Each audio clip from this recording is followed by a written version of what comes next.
ड्रामे की स्टार्टिंग हमारे मेन हीरो रुत से होती है, जो कि थाईलैंड का नंबर 1 बिजनेसमैन है। रुत उस लड़की के बेड पर कुछ पैसे फेंकता है जिसके साथ उसने नाइट को स्पेंड किया था। जबकि वो लड़की सो रही थी, रुत पैसे रख करके वहाँ से चला जाता है। रुत जब कंपनी आता है तब उसका मैनेजर उससे पूछता है कि वो कहाँ था, क्योंकि उसने उसके घर पर कार भेजी थी, लेकिन बॉस वहाँ पर नहीं थे। जिस पर रुत कहता है कि आज वो घर पे नहीं सोया था बल्कि होटल में सोया था। जिस पर रुत का मैनेजर रुत से पूछता है, बॉस क्या वो पार्टी वाली लड़की थी? रुत कहता है, मेरी लाइफ में क्या चल रही है मैं तुम्हें बताना ज़रूरी नहीं समझता हूँ, तुम्हें अपने काम पे फोकस करना चाहिए, कहते हुए उसे वहाँ से भेज देता है। जब उसका मैनेजर वहाँ से चला जाता है तब रुत अपने पॉकेट से एक हेयर पिन निकालता है और उस हेयर पिन को बड़े प्यार से देखता है और इसके साथ पास्ट का फ्लैशबैक याद करता है। रुत अपने बिजनेस मीटिंग के लिए किसी रेस्टोरेंट में गया था, जहाँ पर उसने हमारे ड्रामे की फीमेल लीड, जिसका नाम नैन्सी है, उसे हंसते और मुस्कुराते हुए देखा था। नैन्सी टी के साथ रिलेशनशिप में पूरे 10 सालों से है और आज अपनी वो 10th एनिवर्सरी मनाने के लिए आई हुई थी।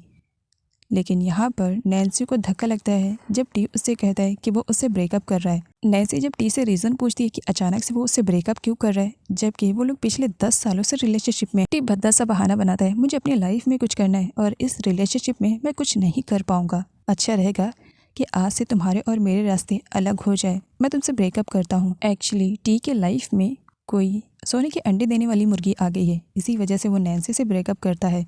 लेकिन नैन्सी को सच्चाई नहीं मालूम थी। वो टी को थप्पड़ मारती है कि इतने सालों का रिलेशनशिप उसने यूं ही 2 पल में तोड़ दिया। टी के जाने के बाद नैन्सी बहुत बुरी तरीके से रो रही थी। जब ये सब कुछ हो रहा था तब रुत वहीं पर था और उसने सब कुछ देख लिया। नैन्सी जाते हुए रुत से टकरा जाती है और उसकी हेयर पिन गिर जाती है। रुत उसे वापस करने के लिए जाता है, लेकिन उससे पहले उसका मैनेजर आ जाता है, जिसकी वजह से वो नैन्सी का हेयर पिन वापस नहीं कर पाता है। नैन्सी के साथ ये सब कुछ मॉर्निंग में ही हुआ था। नैन्सी अपने फ्रेंड के पास आती है, जिस पर उसके फ्रेंड का कहना था, क्या तुमने अपनी 10th एनिवर्सरी को सेलिब्रेट किया? नैन्सी रोते हुए यहाँ पर अपनी फ्रेंड को बता देती है कि टी ने उससे ब्रेकअप कर लिया। नैन्सी के फ्रेंड का कहना था कि वो अपनी मॉम से मिल ले।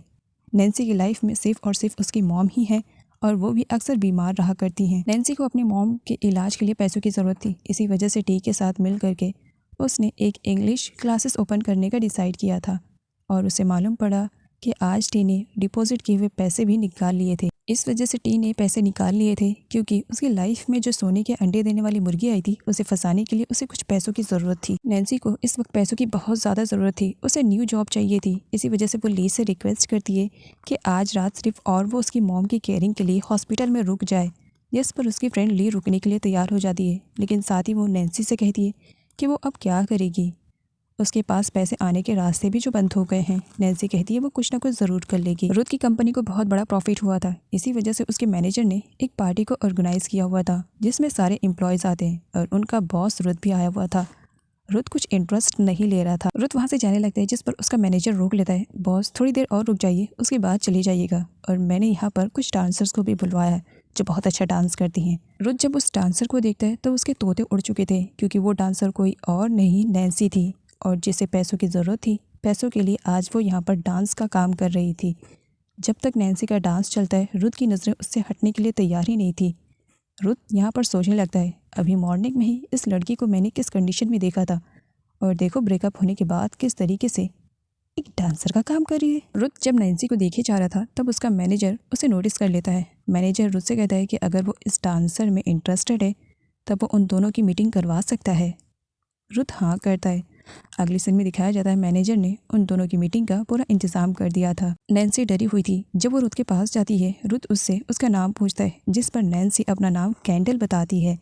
रुत कहता है क्या उसके पास कोई थाई नेम नहीं है, जिस पर नैन्सी बताती है कि उसका थाई नेम नैन्सी है। नैन्सी रुत के साथ ड्रिंक पीने का नाटक कर रही थी, जबकि असलियत में वो ड्रिंक को साइड से फेंक दे रही थी। रुत उसे देख लेता है और उससे कहता है कि अगर वो ड्रिंक को नहीं पी पा रही तो पीने की ज़रूरत नहीं है। नैन्सी इस वजह से ड्रिंक पी लेती है ताकि रुत को बुरा ना लगे। रुत नैन्सी से पूछता है कि वो डांसर का काम क्यों कर रही है। नैन्सी काफ़ी इमोशनल हो जाती है। उसकी लाइफ में इतने सारे प्रॉब्लम्स आ चुके थे और उसे पैसों की ज़रूरत थी, जो आज उसे एक डांसर बनने पर मजबूर कर दिए थे। बट यहाँ पर रुत के पूछने पर वो सिंपली बोल देती है कि उसे पैसों की ज़रूरत थी। अब वो इतना ज़्यादा ड्रिंक कर चुकी थी कि घर जाने की कंडीशन में ही नहीं थी, जिस पर रुत कहता है कि क्या मैं तुम्हें ड्रॉप कर दूँ। जब रुत ऐसा कहता है तब नैन्सी को उसमें टी नज़र आने लगता है, जिसकी वजह से वो रोते हुए रुत को हक कर लेती है टी समझते हुए, और रुत से कहती है टी प्लीज़ मुझे छोड़ करके मत जाना। इस तरीके से तुम मुझसे ब्रेकअप नहीं कर सकते हो। पिछले 10 सालों से रिलेशनशिप में है, इस तरीके से छोड़ दोगे तो मैं पूरी तरीके से टूट जाऊंगी। रुथ उसे संभाल रहा था। ड्रिंक की वजह से नैन्सी की हालत इतनी अच्छी नहीं थी कि वो खुद के घर का एड्रेस बता सके रुथ को। इसी वजह से रुथ उसे अपने अपार्टमेंट में लेकर आ जाता है और उसे सही से सुलाकर वहाँ से जाने वाला था, लेकिन नैन्सी उसे पकड़ लेती है ये कहते हुए कि टी प्लीज़ इस तरीके से मुझे अकेले छोड़ करके मत जाओ, तुम्हारे बिना मैं नहीं रह पाऊंगी। नैन्सी रुथ को बेड पर घसीट लेती है। रुथ कोशिश करता है कि वो खुद को नैन्सी से छुड़ा सके, लेकिन फिर वो खुद भी बहक जाता है और यहाँ पर दोनों एक दूसरे के साथ नाइट स्पेंड कर लेते हैं। और मॉर्निंग में रुथ जाने से पहले नैन्सी के बेड पर कुछ पैसे फेंक करके वहाँ से चला जाता है।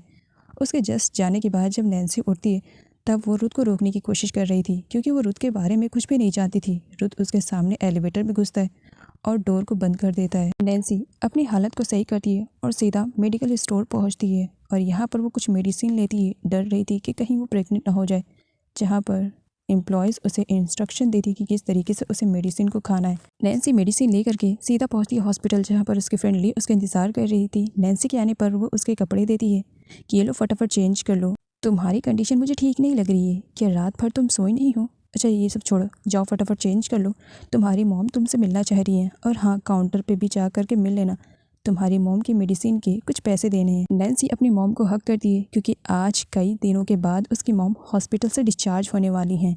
नैन्सी की लाइफ में इतनी ज़्यादा प्रॉब्लम्स चल रही हैं, लेकिन वो अपनी मॉम को कुछ भी नहीं बताती है। उसकी मॉम की कंडीशन पहले से ख़राब है, उनकी बेटी की लाइफ में इतना ज़्यादा प्रॉब्लम चल रहा है, ये सुन लेंगी तो कहीं और तबीयत ना ख़राब हो जाए। इसी वजह से नैन्सी अपनी मॉम से कुछ भी नहीं बताती है। रुथ अपनी कंपनी पहुंचता है तब उसकी सिस्टर परी उस पर फुल भड़की हुई थी। तुम्हारे पास इतने सारे पैसे हैं, लेकिन फिर भी तुमने मेरे बैग के ऑर्डर को कैंसिल क्यों कर दिया? अरे वो चीज़ मुझे बहुत ज़्यादा पसंद आई थी, वो सिर्फ एक ही थी और तुमने रिटर्न कर दिया।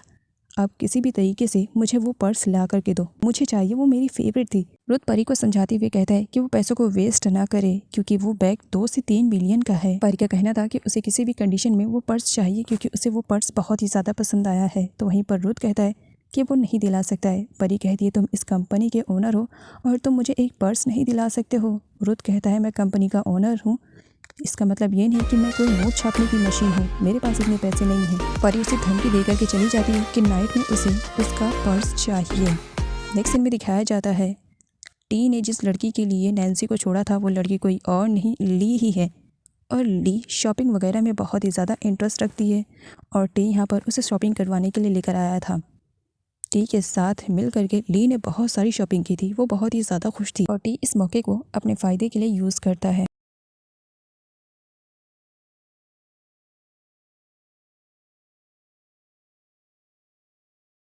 नैन्सी रो रही थी क्योंकि उसने पूरे दिन स्ट्रगल किया कि कहीं उसे जॉब मिल जाए, लेकिन उसे जॉब नहीं मिलती है। नैन्सी परेशान थी कि वो किस तरीके से अपनी मॉम के इलाज के लिए पैसे लेकर के आएगी। तभी उसके फ्रेंड का कॉल आता है। ली उसे कहती है कि अगर वो फ्री है तो उसके पास आ जाए, जिस पर नैन्सी भी वहाँ पर चली जाती है और अपने फ्रेंड के साथ मिल करके बहुत ही ज़्यादा ड्रिंक करती है। ली नैन्सी को रोकती है, एक तो उसे ड्रिंक संभालने में नहीं आती है, ऊपर से वो इतना ज़्यादा पी रही है।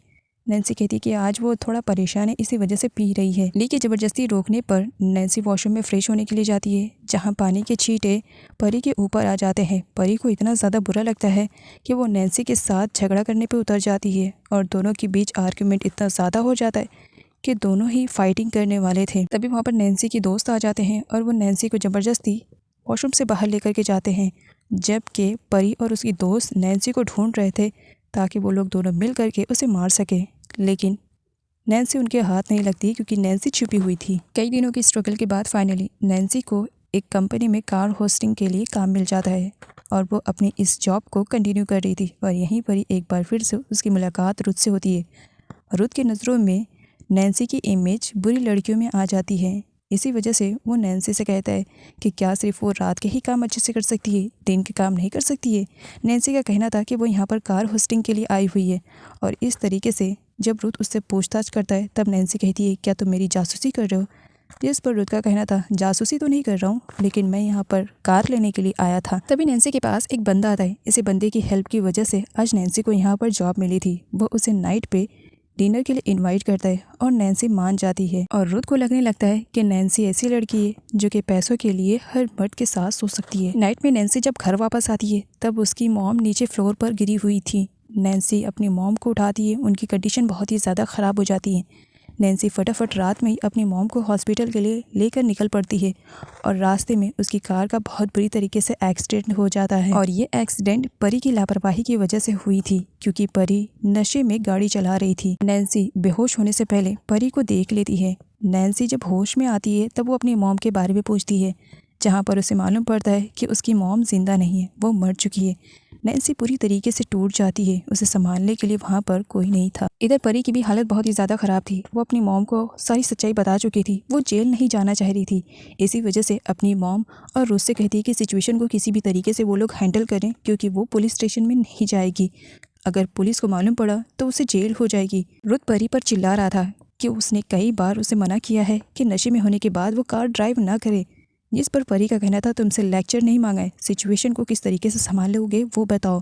और यहाँ पर परी की मॉम को दिखाया जाता है जो अपने ही सर्वेंट पर इन सब का इल्ज़ाम डाल देती है और सर्वेंट को इसके बदले में बहुत सारे पैसे देने के लिए तैयार थी। सर्वेंट सारा इल्ज़ाम खुद पर ले लेता है और पुलिस स्टेशन में जाकर के बताता है कि गलती से उसी की कार की वजह से टक्कर हुई थी। यहाँ पर रुथ को दिखाया जाता है जो पुलिस को बताता है कि जिसके साथ एक्सीडेंट हुआ था उसकी रिस्पॉन्सिबिलिटी लेने के लिए वो तैयार है। पुलिस यहाँ पर नैन्सी की मॉम के बारे में बताती है कि इस एक्सीडेंट में वो अब नहीं रही। परी के साथ अभी नाइट में इतना सब कुछ हुआ था, लेकिन मॉर्निंग में होते हुए सब कुछ उसकी लाइफ में सही हो गया था। वो यहाँ पर किटी पार्टी करने के लिए जा रही थी, जिस पर रुथ उसे रोकता है और उसे अपने साथ हॉस्पिटल चलने के लिए कहता है कि उस लड़की को विजिट करते हैं जो कार एक्सीडेंट में अपनी माँ को खो चुकी है। लेकिन ना ही उसकी सिस्टर जाती है और ना ही उसकी मॉम। रुथ की मॉम को गैम्बलिंग खेलने की बहुत बुरी लत लगी है और वो इसी वजह से नहीं जाती हैं क्योंकि उन्हें गैम्बलिंग खेलने जो जाना है। रुथ जब हॉस्पिटल में विजिट करने के लिए आता है तब उसे मालूम पड़ता है कि वो लड़की कोई और नहीं बल्कि नैन्सी है। वो खुद भी शॉक में हो जाता है।